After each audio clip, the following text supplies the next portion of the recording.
I'm here today at the scene of last week's shooting to appeal to the community and specifically to those who have information that could help prevent this type of reckless violence in our neighborhoods. Last week's shooting in the neighborhood here was shocking, and I know that Calgarians' sense of safety has been shaken.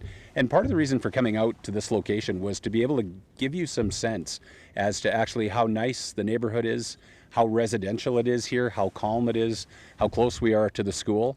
And so this isn't the type of place that you would expect that we would be seeing shootings in an urban environment. While we're grateful that the innocent bystander who was shot will recover, this incident had the potential to end much differently. It had the potential to end much more tragically. And this is a tangible example of how organized crime puts all of us at risk. This year alone, we're monitoring nearly 350 Calgary-based offenders with ties to organized crime in our city, and we've arrested and charged 83 of them, some of them multiple times, for offenses. Thus far this year, we've seized 340 firearms taken off the streets. And we've also conducted a large number of walkthroughs through licensed premises and places like that where folks that are engaged in high-risk lifestyles tend to congregate when we're aware of it. And also when we have individuals who are charged and released, and they're released into the community on conditions, and they're involved, or by our assessment, they're people who are highly likely to be involved in shootings, either as somebody who does shooting or as somebody who could be a victim of a shooting. We will be checking on those people to make sure that they're actually abiding by the conditions that they were released upon. We've been advocating strongly for bail reform. We feel that things have slipped to a point where things have become very liberal in terms of people getting out again and again and again.